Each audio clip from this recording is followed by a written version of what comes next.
This episode was made possible through the generosity of our supporters on Patreon. If you'd like to see videos and hear podcasts before everyone else, become a supporter of Liz Zorab on Patreon to support our work here at Byther Farm.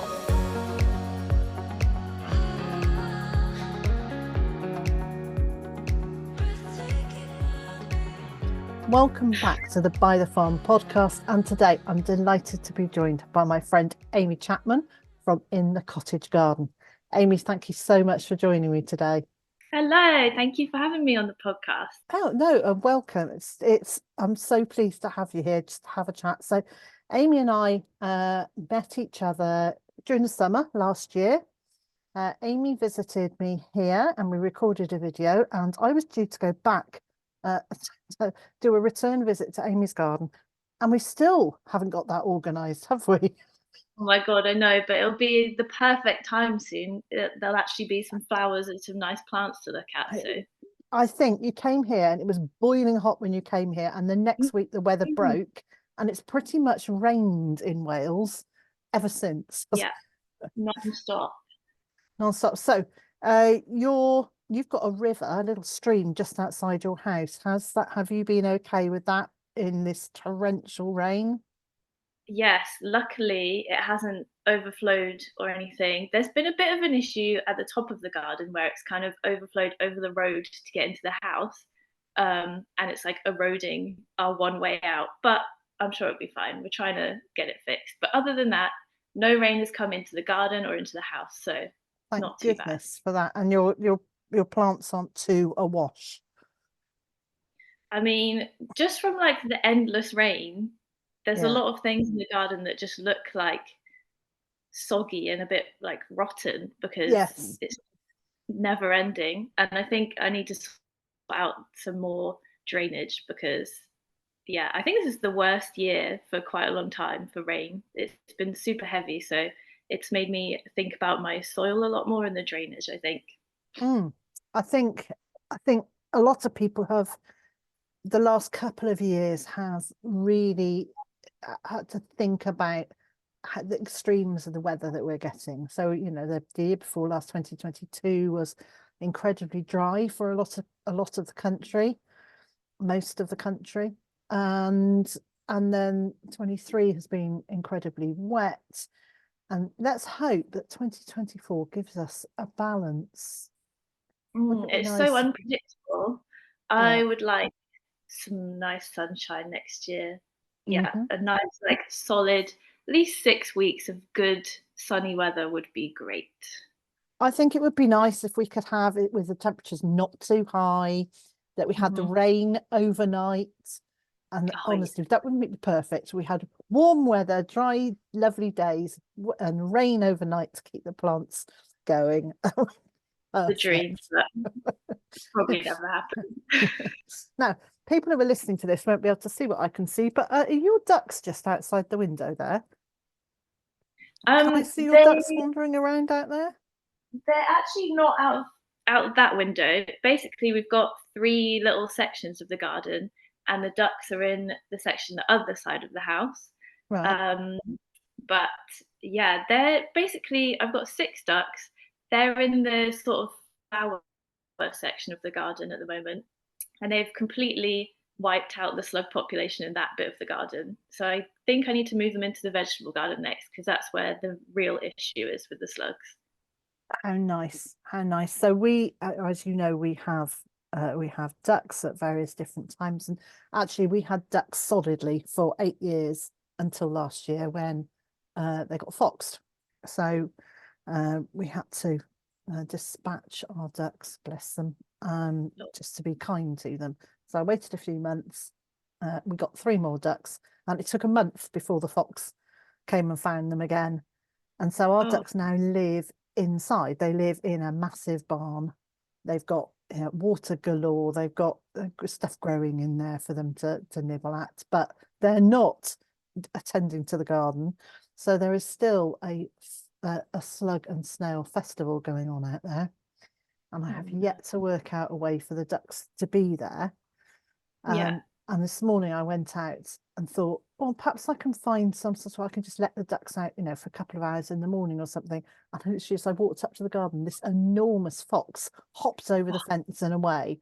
And it's like, they're out during the day. So, the ducks would stand no chance if they're free ranging.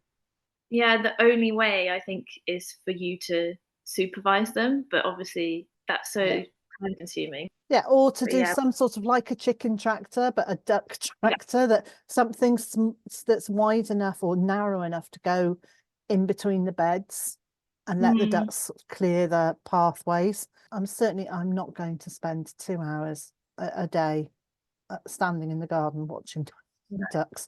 Maybe in the summer when I'm out there every day anyway, but until then, we'll have to carry on with the arrangement as it is. So disappointing. I'm going to have huge slug issues this year, and I look forward to seeing your garden not having huge slug issues. we'll see. They always find a way. Do you have any slug prevention recommendations other than ducks? I'd love to know that, to be honest. Do you know, the RHS did some research a while back where they tested different things that allegedly work. I'm being joined by the cats. If you hear cat noises, sorry. And the only thing that they found that might do some good is copper tape, which you put around pots. But in a garden the size of yours or the size of mine, copper tape is an incredibly expensive way forward. And several people have said that one of the things they've found that works is using spiky bits of, say, bramble, for example, laid down on the ground, and they feel that deters slugs. I'm not sure anything does. I think maybe we need to think differently about them and accept that they are part of the garden and change our behaviour so that we are planting out seedlings when they're bigger, so that if a slug has a good old munch on them, they haven't actually completely ruined them and eaten them away. They've only taken a part of it. Yeah, part of definitely. the plant. So, but that's about us changing our behaviour and accepting that slugs will do what they do.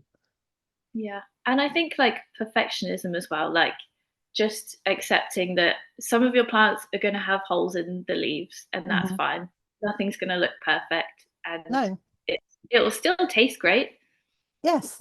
And I suppose the other thing you can do is encourage other wildlife that eats slugs and snails. So if you have got a wildlife pond, that will, you can then have frogs and toads, which will eat the slugs. You can encourage hedgehogs by having a hedgehog house in the corner of your garden, somewhat undisturbed. And also you can just encourage loads and loads of birds. So that's going to be like by growing different things, leaving seeds on plants, allowing plants to go to seed and leaving seed heads there over winter. Because a blackbird will do quite a lot of damage in terms of, and not damage to your garden, but damage to the slug population. And if you ever watch things like thrushes, they'll pick up a snail and they will actually knock it onto the floor. There was to smash the shell to get it open. I mean, it's incredible that they've learnt to use like a stone as a tool.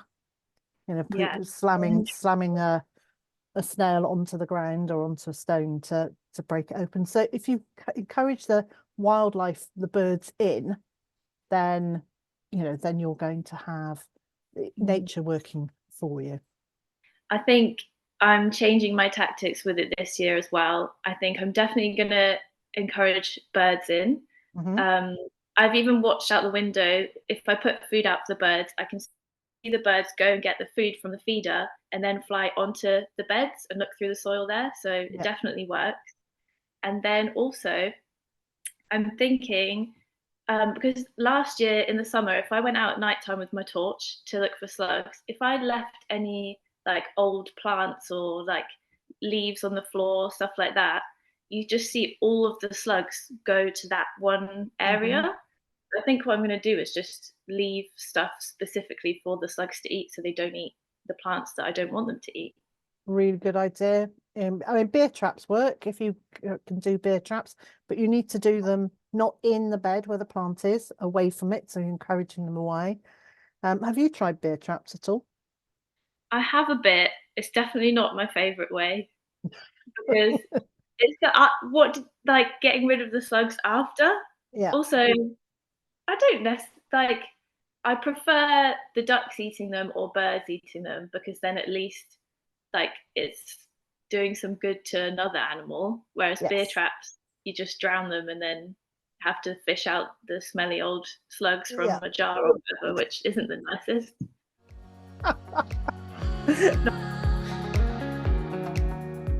So, Amy, for people who who don't know you, and I can't believe there's many people who don't now, do you want to describe a little bit where people can find you and what it is that you do? Okay, so I make videos on social media. My Instagram is in the cottage garden, and it's the same on TikTok as well. Or you can find me on Facebook under the same name.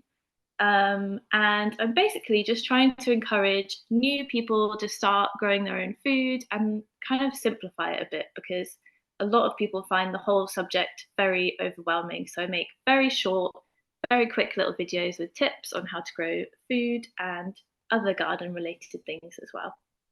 Yeah, so you make absolutely bite-sized videos that are little snippets of information, and actually, if you put several snippets together, it covers quite a big a big topic. And your Definitely. Instagram following has grown beautifully in the last year, hasn't it? Yes, it was very unexpected actually. When I started uploading the videos, it was never really a plan to do it as like a job or do it any like to that scale at all. Hmm. But just when I started getting a few messages from old school friends and people like that saying I'd inspired them to grow carrots on their balcony and stuff like that, I was like, okay, I'm just going to carry on doing it because it's so nice to be able to inspire people to grow their own food. It is, and it's there is a really nice community of veg growing gardeners on social media. It's definitely one of the nicest groups of people, I think. Yes, we like this. I was talking with somebody else earlier on, and we were saying about it's one of the spaces that actually women in social media can do really well. And there's so many areas in social media are dominated by men, but Mm. actually, women gardeners have really done very well on social media, and we can share our experience and use our voice to promote something that is just so nice, and it's good for our mental health, and it's good for our stomachs, and it's good for our pockets, and there's just there is no downside to gardening. Yeah, definitely. It's completely guilt free. And I always think like if I'm spending money on plants or seeds or compost or anything like that, I'm just like, well, there's so many worse things I could be spending my money on. Oh, absolutely.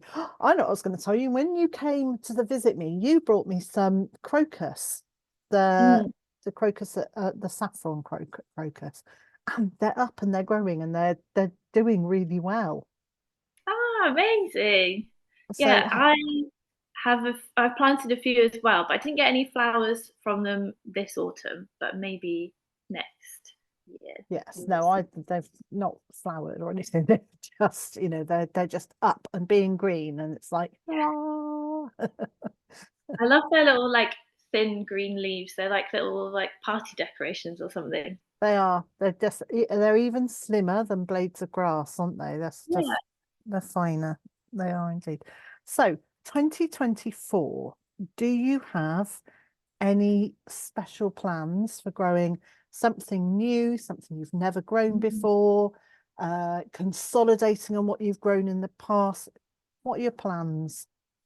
Okay, so I would say there's like a general theme this year because last year my theme was like interesting varieties of things that you couldn't buy at the supermarket, basically. Hmm. So I didn't grow any normal tomatoes. I grew all weird shapes and weird colors and things like that. And I enjoyed trying them all out. But this year, because I've got such a small garden, I'm going more for productive varieties than weird colors. So Yeah. I'm hoping to be able to harvest a little bit more. But tomatoes are probably my favorite thing. So I've picked like 4 different varieties. I've got a small cherry one that's supposed to be blight resistant, a yellow cherry and a black cherry because I couldn't just grow red ones, and then one larger beefsteak variety, which is supposed to be good in this climate. Basically, the overarching theme is trying to grow things that are more suited to this climate rather than just going for anything that looks fun. Yes, and I think that's a really wise move. So last year I grew 6 different varieties. Again, for their, in fact, not for their colours, but I went by the description of their flavours. So I chose ones that said sweetest flavour, or this has got the strongest umami flavour. So I just wanted to try out these ones that are supposed to have really good flavours. And we had such a wet year that most of the tomatoes tasted of very little. We didn't have enough sunshine, so they didn't get that really sweet flavour. And then, Yeah. like you, blight came in, and I was like, "Oh, can I? How many can I harvest before?" Well, I got a few kilos. I got several kilos, so there was enough in the freezer to see me through the year, but probably not as many as I would have liked to have made passata or other pasta sauces with them. So this year I am going back to the tried and tested. I know I like the taste of these, and it's dull in some ways because I've been growing them for the same varieties for many, many years. But a bit of me kind of thinks, I know I like them. Yeah. So I suppose the newest one is a yellow one. I'm going to say it's Golden Sunrise. Is that? Yes, I think it's Golden Sounds Sunrise, familiar. which is really nice. And I tried a yellow cherry tomato a few years ago, and it was like okay, but I would rather have something slightly bigger. But I did try a cherry tomato called, I think it was cerise. So if I find the seeds for that again, I will grow that again because it was just so prolific in its, in the number of cherry tomatoes you got on the vine. But I think there is something really important about working with your climate, working with your soil, and once you've learnt that, then I think it's okay to start experimenting with something different. But in our case, as food growers, we're actually feeding our families first. So we need to produce sufficient or as best we can.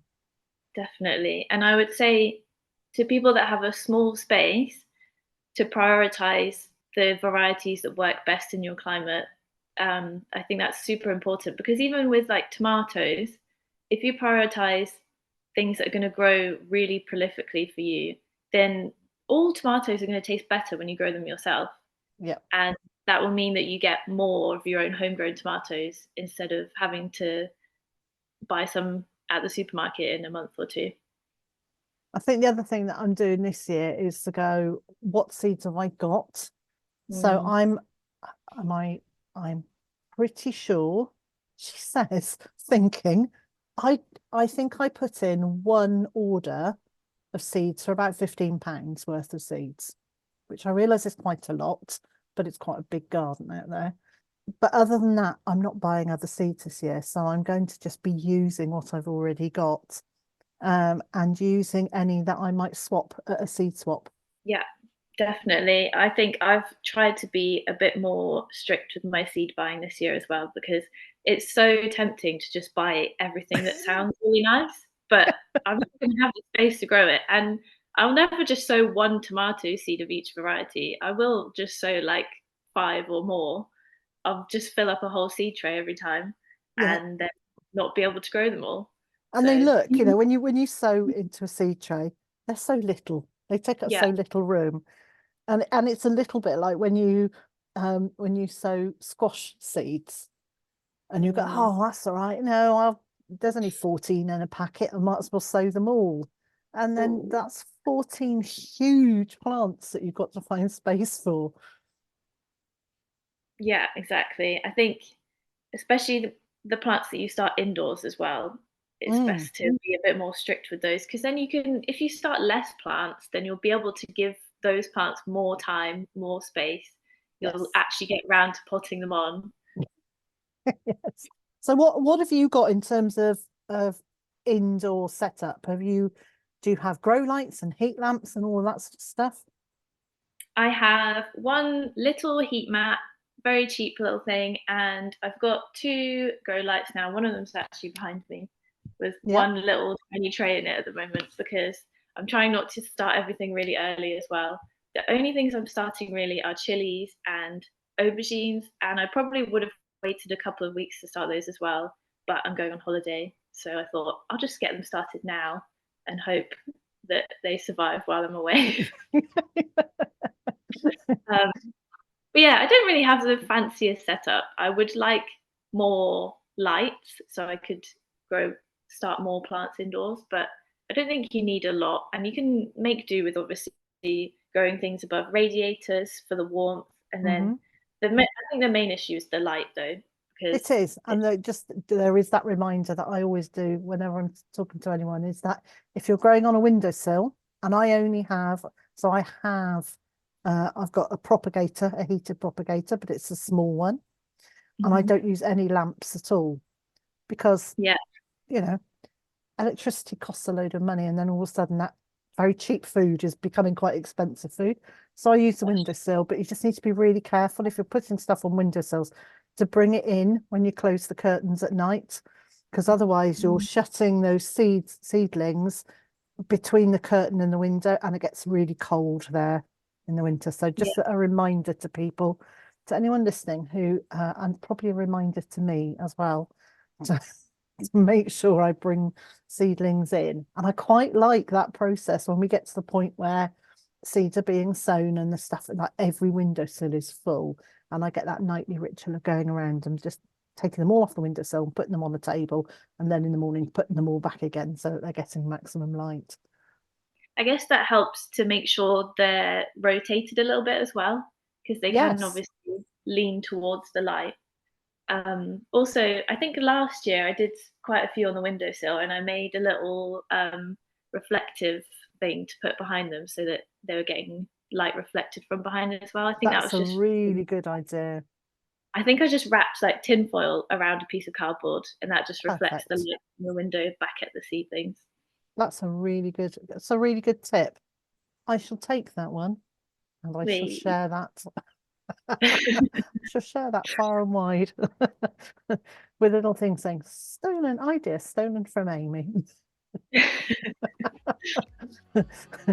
Yeah, no, that's a really good idea. The other thing I'm doing this year is I'm going to be starting doing YouTube videos. So you can find me, I think it's in the Cottage Garden UK, because my username was already taken, unfortunately. And I'll be doing much more like in-depth, longer form videos. I think I'll be doing more like vloggy style videos as well, so you can just see what I'm up to in the garden each week. So yeah, much more longer form content on YouTube if you want to find me there. So what I'll do is I will make sure that I will list everywhere that people can find you. So that will be in the show notes with all the links, and you can tell me afterwards if there's anyone that you want to add. Now, if people want to actually meet you, are you planning to go into any shows this year? I know last year I dragged you off to the Malvern Autumn Show. I actually haven't really planned on going to any yet this year. I really do want to go to Chelsea though, just to experience it once. But are there any you'd recommend? Oh, well, I mean, I like the local ones. So the least travelling I do, the better, really. And just in terms of environmental impact. So I go to Malvern Yeah. spring and autumn because they're different beasts. Spring is very much more show gardens and ornamental. And then autumn is much more around food growing and harvests. So they have a very different feel. This year I'm going to because I've been invited. I'm going to go to Tatton, Nice. which I haven't been to before. But the ones that I'm really looking forward to, like properly looking forward to, are really local shows. So rather than a big organised show, local shows that properly celebrate what can be grown in that locality, from I'm saying good old fashioned, but no, they're not even good old fashioned, from people who understand the local environment and are just celebrating what they can grow. And you get the whole cake and jam and the three best runner beans and all of that sort of stuff. I really love shows like that. Yeah, I love a good classic country show. Yes, that's the right word, country show. Mm. And one of the other things that I'm doing this year is I'm holding a seed swap. So hopefully I am. So hopefully you'll be able to come, because Amy doesn't live too far away, not too very far away from me. So hopefully you'll be able to come to that. And seed swaps are such a good source of free seeds. You can just fill in any gaps that you've got. You can give or donate any that you've got, like masses of seeds left over from a previous year or ones that you've collected. And you get to meet other gardeners in your area. So it's definitely worth looking up to see if there are seed swaps available closer to you, Amy. Yes, I only found out that local seed swaps were a thing last year, really. And I started going to a local one. I think it's in between us. And yeah, it's amazing. You can just donate all of your old seeds, whatever you've got too much of, and swap them for whatever other people have too much of. Yeah. And so I know I'll be at the Carmarthen seed swap again this year. So yeah, that's a seedy Saturday, and that's certainly worth people having a look at, because you can usually go and meet. Sometimes you just got to be brave at these things. You got to just go out and say hello to people and introduce yourself, because chances are, if someone is at a seed swap, it's because they're seriously into gardening. Yeah, I do get asked a lot, how can people make friends with other gardeners? And that would definitely be a good way, is to go to a seed swap and be brave and talk to people. Yes, I mean, the worst that's going to happen is people are going to kind of not want to talk to you, but that would be very unlikely at a seed swap, because it's going to be full of people who are enthusiastic about gardening. Yes, the best people. The other thing is, if people are asking how to meet other gardeners, most areas have a gardening club. So it very often just set up many years ago, and just the membership changes as time goes on. But quite small villages have gardening clubs, and they usually meet for a couple of hours once a month, and they'll have a guest speaker. And Amy, you could be doing that. You could be going and being a speaker at a gardening club. That would be great. Maybe I'll try one and see how it goes. Yeah, so gardening clubs are great. You can go, you meet other gardeners. You usually listen to a speaker. There's time for tea and coffee and cake. There's all the good things, good reasons for going. Oh yeah, even if you don't like gardening, just go for the cake. So, Amy, thank you so much for chatting today. We need to fix up another time to chat. We need to fix up a visit so I can come and see your garden and meet your ducks. Yeah. Yeah. But in the meantime, thank you so much for joining me. We shall speak again very soon. Perfect. Thank you for having me. The podcast you've been listening to is a Byther Farm production. All rights reserved.